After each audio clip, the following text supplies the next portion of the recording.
wouldn't be doing it.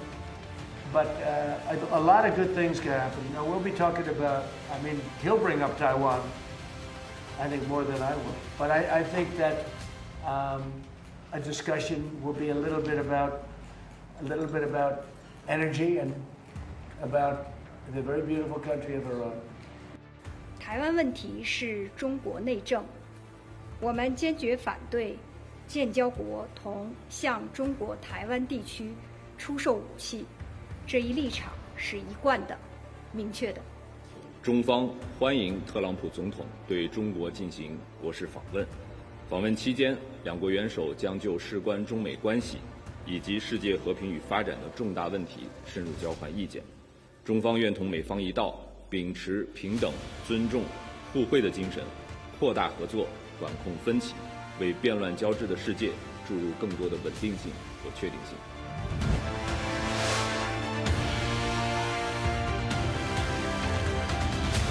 Establish a minimum baseline tariff of 10%. You notice that on the chart? 重申坚定执行，实现半岛。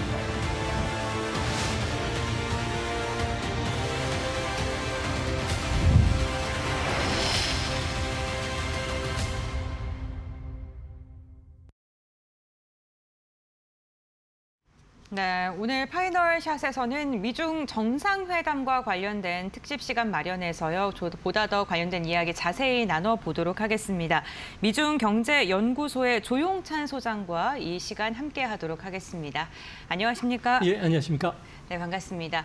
오늘 10시 15분부터 시작됐던 미중 정상회담이 2시간 30분간 진행된 뒤에 종료가 됐습니다. 그 뒤에 트럼프와 시진핑의 여러 가지 발언들이 쏟아지고 있는 상황인데요.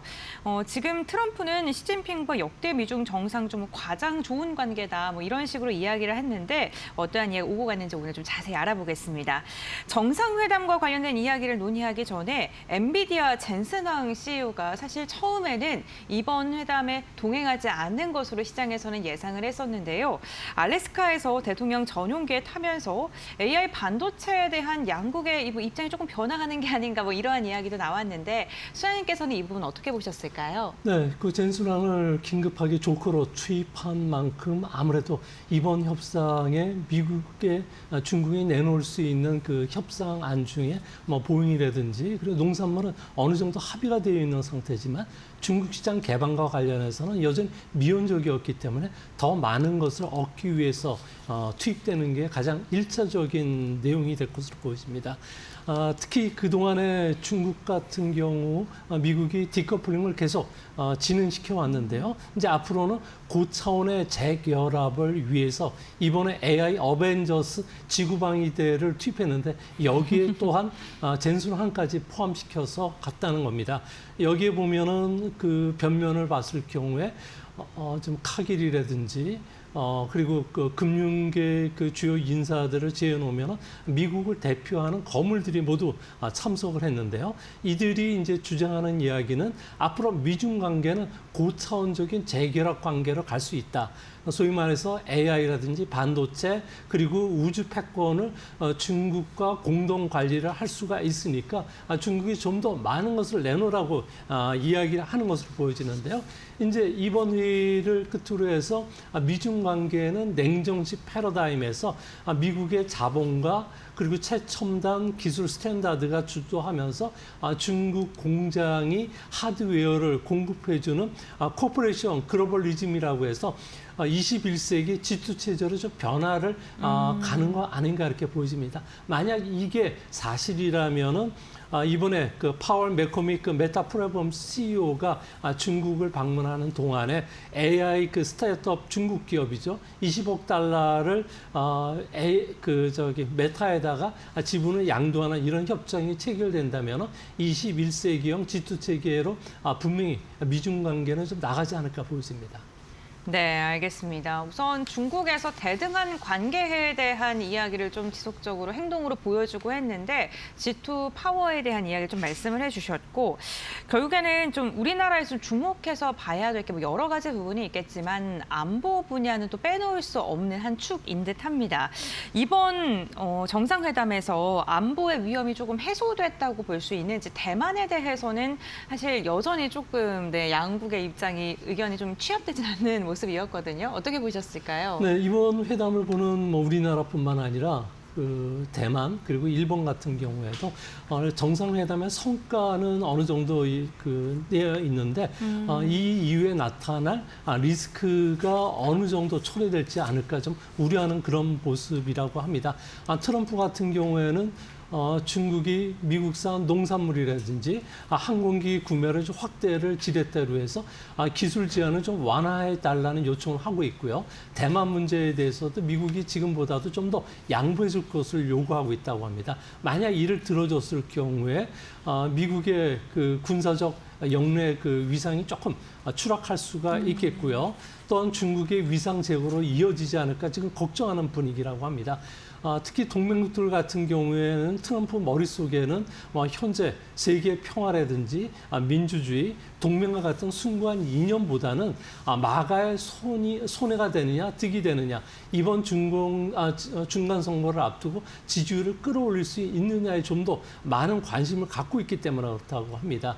뉴욕타임즈가 미국의 모든 여론조사 기관들의 그 가중 평균한 그 트럼프의 지지율을 보면은 취임 초에는 52%에 달했는데 현재는 38%까지 떨어졌다는 거죠. 이 때문에 농산물이라든지 항공기, 에너지 수입 같은 쪽에 대응 계획을 체결하면 지지율 회복에 도움이 되겠지만 반대로 우리 동맹국들 입장에서는 미국이 중국에 대한 압박 강도를 낮추고 중국인 앞으로 영내 전략 외교를 좀 더 강화시킬 수 있는 계기가 될 수 있다는 점에서 관심을 갖고 있다고 합니다. 네, 미국의 세계 경찰 역할이 점점 더 축소되고 있는 국면인 듯합니다. 이번에도 마찬가지로 지지율에 대한 이야기 좀 트럼프 입장에서는 지속적으로 생각할 수밖에 없는 게 올해가 또 중간 선거이기 때문에 그런 것 같은데요. 그 부분에 있어서 우리에게 막 마냥 좋은 일은 아니다라고 말씀을 해주셨습니다. 정상회담이 진행이 됐고 이제 마무리가 됐는데 기사들이 쏟아지고 있습니다만 아직 뭐 구체적인 이야기가 나온 것은 없습니다. 하지만 중동, 우크라, 한반도에 대한 이야기를 했다. 뭐 이렇게 얘기 나오고 있고 안보 분야뿐만 아니라 첨단 반도체나 뭐 여러 가지 이야기가 오갈 것으로 지금 예상이 되고 있는데요. 수장님께서는 어떤 성과물을 내놓을 것이라고 지금 예상하고 계실까요? 네, 이번에는 뭐 관세 문제뿐만 아니라 이란과의 전쟁, 그 우주 항공, 그리고 농산물, 주요 광물, 테크놀로지, 무역과 관련된 종합적인 의견들을 지금 나온 것으로 지금 나오고 있습니다. 그 중에서도 미국산 콩, 수수, 그리고 원목뿐만 아니라 농축산물 수입과 관련해서도 중국으로부터 대량 구매를 약속받은 것으로 보여지고요. 또 무역 그 적자 축소를 위해서 중국이 항공기라든지 부품을 수입해 주는 걸로 이야기가 되는데 그 중에서는 보잉의 737 맥스 500대 그 계약과 관련된 이야기가 있습니다. 이에 따라서 G 엔진뿐만 아니라 항공기 부품을 공급해서 우리나라 기업에도 좀 도움이 될 것으로 보여지고요. 또 반대로 중국은 히토류 수출 제한을 좀 풀 가능성이 높다고 합니다. 이렇게 되면은 MP 머티리얼스라든지 USA 히토류, 그 리튬 아메리카나, 뭐 트릴로, 지메틸스 같은 미국 기업뿐만 아니라 우리나라 히토리와 관련된 기업들에도 좀 수혜가 되지 않을까 보여지는데요. 여기서 주목하셔서 보실 점은 엔비디아의 첨단 AI 문제와 관련해서 중국이 꾸준하게 요구를 해왔습니다. 하지만 현재까지 들리는 이야기로는 고성능 AI 칩은 블랙홀 시리즈라든지 그리고 다음 세대 개발 중인 차세대 칩인 루비 같은 경우는 아마 제외될 것으로 보여집니다. 다만 그동안에 그 상업용도 규제가 됐었던 고성능 칩이죠.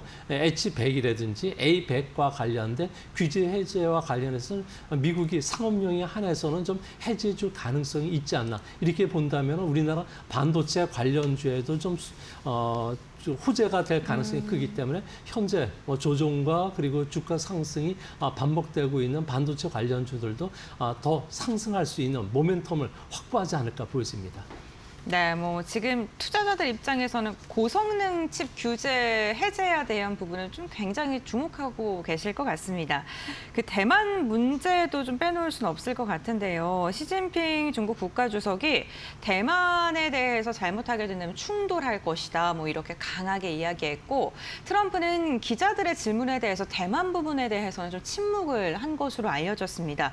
과연 여기 부분에 대해서는 어떤 합의안을 좀 도출하게 될까요? 네, 실무팀 협상부터 그 1차 협상까지는 대만 문제와 관련해서는 아무래도 조율이 상당히 좀 어려운 그런 모습인데요.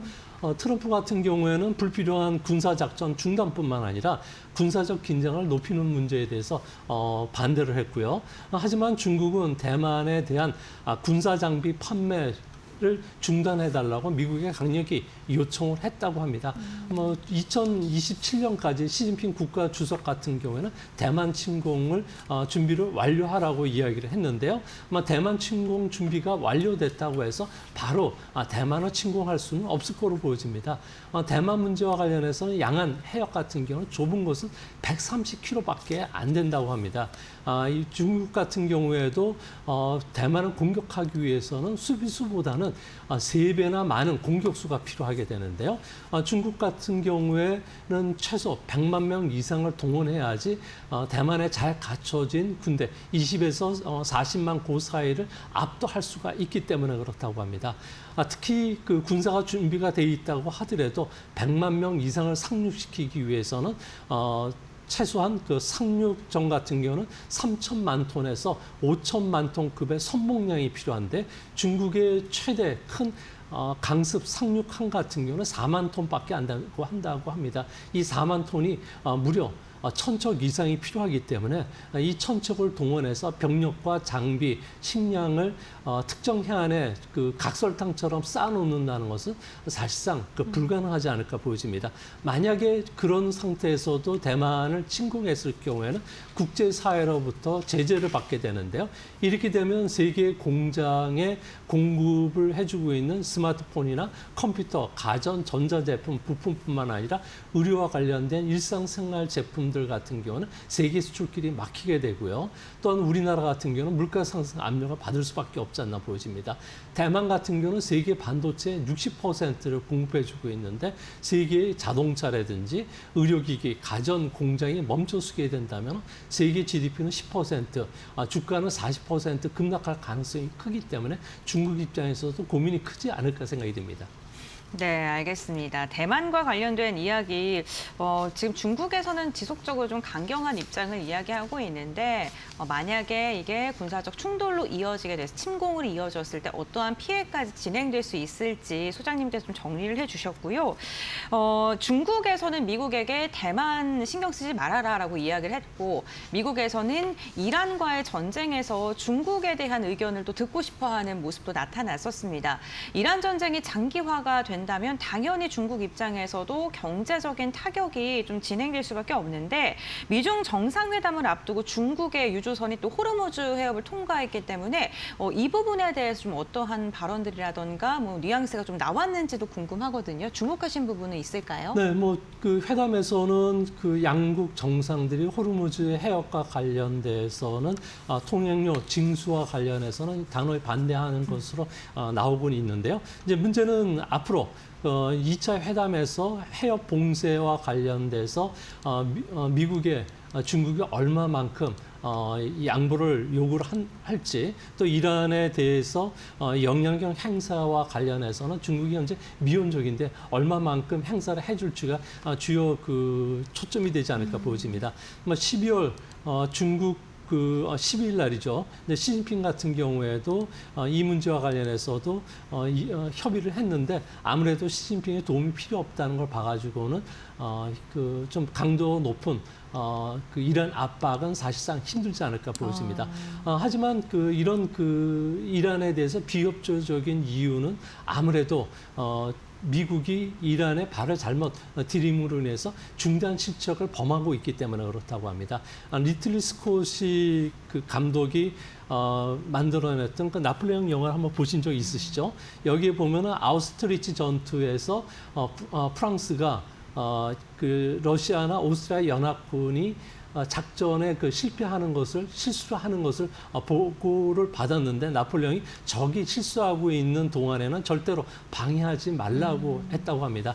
이것을 받아들인 그 중국 같은 경우에도 이번에 이란과 관련된 그 규제에는 좀 미온적이지 않을까 보여지는데요. 아무래도 시진핑 입장에서는 이란 전쟁이 장기화되면 중국이 얻을 수 있는 3가지 어부지리가 있다고 합니다. 미국 힘이 약화되기 때문에 조기 트럼프 같은 경우는 레임덕이 찾아올 수 있다는 거고요. 트럼프가 지상전까지 펼치게 된다면 미국이 앞으로 이란이라는 진흙탕 속에 최소 3년에서 5년 정도는 발이 묶일 수 있다는 거죠. 그 사이에 중국 같은 경우에는 대만 침공과 관련된 힘을 기를 수가 있고요. 영내에 자신의 영향력을 투사할 수 있다는 점에서 앞으로 미중 간의 갈등 문제는 힘에 대한 그 파워 문제가 계속 진행되지 않을까 보여집니다.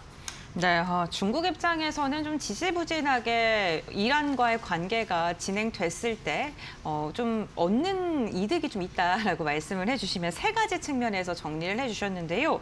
그렇다면 미국과 이란의 종전이 좀 어려운 게 아니냐라고 우려하고 계시는 분들도 있을 것 같고 또 우리나라 입장에서 주목을 할 만한 게 북한과 미국의 정상이 만날 수 있을 것인가에 대해서도 좀 궁금하실 것 같아요. 소장님은 어떻게 보실까요? 네, 이번 그 미중 정상회담에서는 그 이란과 관련해서 특별하게 강도 높은 규제 체계라든지 출구 전략은 찾기는 어려울 것으로 보여집니다. 하지만 양국이 그 대화의 문을 열고 출구 전략과 그리고 이란 핵 제거와 관련된 어느 정도 기초를 닦는다면은 이는 북한의 핵 제거와 관련된 선례가 될 수 있기 때문에 우리 입장에서는 상당히 좀 좋은 이야기가 되지 않을까 보여집니다.